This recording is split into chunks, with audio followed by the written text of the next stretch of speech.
Mira estas imágenes. A nosotros. الجيش الحر تقول إنها تعد خططا لاستغلال. Wait a second.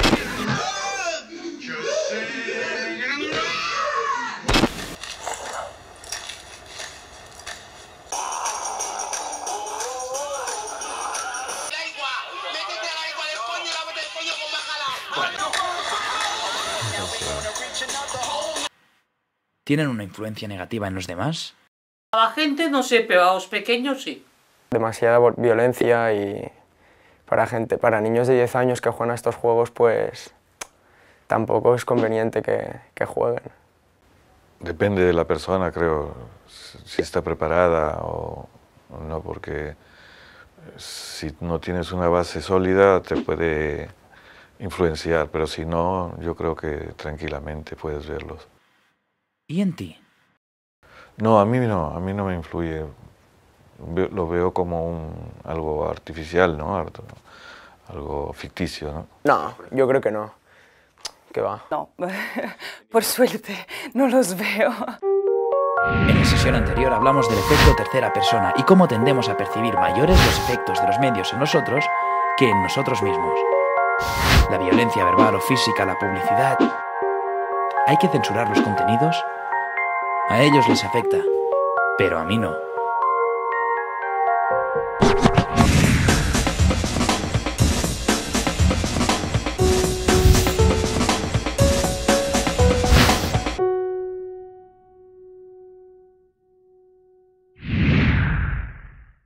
Ahora que ya conoces el efecto tercera persona, puede que tus respuestas varíen, claro. Fíjate ahora en estas. Lo mejor de este verano no ha sido sentir a Raquel tan cerca, ni descubrir que a veces se llega más lejos en bici que en coche.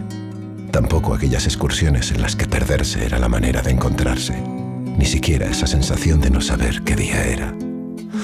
Lo mejor de este verano hubiese sido poder contarlo. El verano está lleno de vida y de vidas. Te cruzarás con muchas cuando salgas de viaje. Respétalas, porque viajar es vivir. Gobierno de España. ¿Te influyen de alguna manera este tipo de campañas?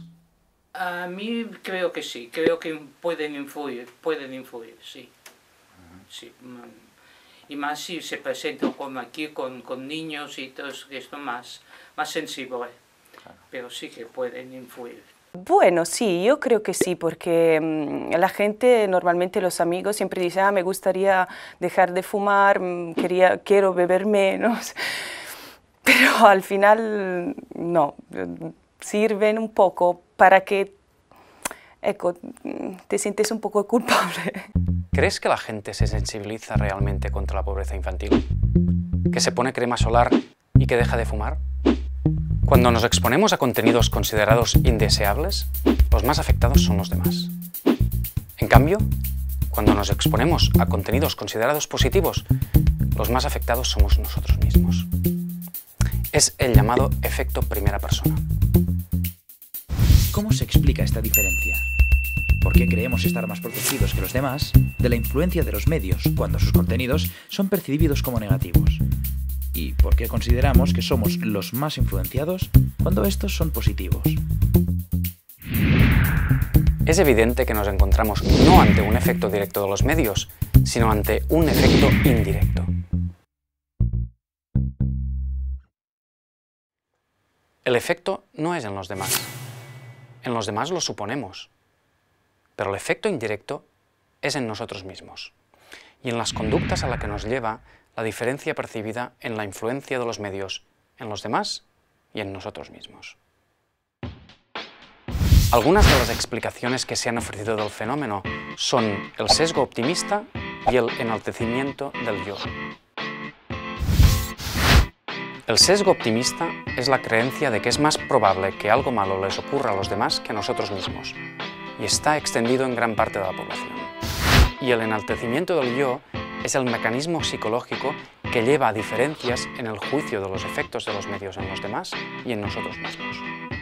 Ambas son estrategias psicológicas para aumentar la autoestima y mantener la sensación de control sobre uno mismo. Aunque hay otras explicaciones más heurísticas, como la asunción de que cuanto más expuesto está un individuo a los medios, mayor es el efecto que estos tienen sobre él, reproduciendo la pseudoteoría de la bala mágica o aguja hipodérmica, según la cual los medios influyen directamente en los cerebros de los individuos sin que estos tengan capacidad de respuesta. Según el efecto tercera persona, somos lo que comemos. Pero a nosotros nos gusta la buena comida y a los demás la basura. Porque cuando nos preguntan por nuestros programas favoritos o por lo que más vemos, tenemos una tendencia a magnificar nuestra exposición a contenidos que consideramos y creemos que quien nos escucha también los considerará positivos, beneficiosos, aceptables. Hay programas también que están bien. Me gustan más los programas, no sé, culturales, que hablen de libros, de teatro, de cine, de lo que sea, pero esta telebasura... Hay cosas más importantes que eso, es que no entiendo cómo la gente puede dedicar su tiempo a ver este tipo de programas. Documentales, informativos, programas culturales, en cambio los demás siempre ven lo mismo. Talk shows donde la gente grita, se pelea, se comporta de forma primitiva, soez. Y si ellos lo miran, acaban convirtiéndose, si no lo son ya, como ellos. Al final acabas portándote de la misma manera, ¿no? Y de tener el mismo comportamiento, la misma actitud con tus amigos, con tus familiares, con la gente por la calle. Al final creo que sí, es como un ejemplo que al final se acaba siendo un poco tu actitud. ¿Pero quiénes son ellos? Esta es una cuestión de lo más trascendente, porque la diferencia entre la influencia dependerá mucho de quiénes sean los otros. Cuanto mayor sea la distancia social, mayor será también la diferencia en la influencia percibida observada. Así pues, entre nuestros grupos de referencia, familiares, amigos, compañeros, las diferencias observadas serán mínimas y la influencia percibida muy similar a la que percibimos en nosotros mismos. En cambio, cuando aumenta la distancia social, la diferencia entre la influencia percibida en los demás y en nosotros mismos también aumenta. Es el llamado corolario de la distancia social. La edad, el género, las convicciones morales o religiosas o el nivel educativo son factores que regulan también el efecto tercera persona en función de los contenidos a los que nos exponemos. Sí, quizás a la gente con menos estudio puede afectar más. Educación y también un poco que la inteligencia, ¿no?, de la persona. Si eres tonto, por ejemplo, te puedes copiar cosas de estas y no sin saberlo. Yo creo que cuando son pequeños, pues ver este tipo de cosas quizá no es lo mejor, ¿no? Si hay un poco de cultura, esto no debe influir.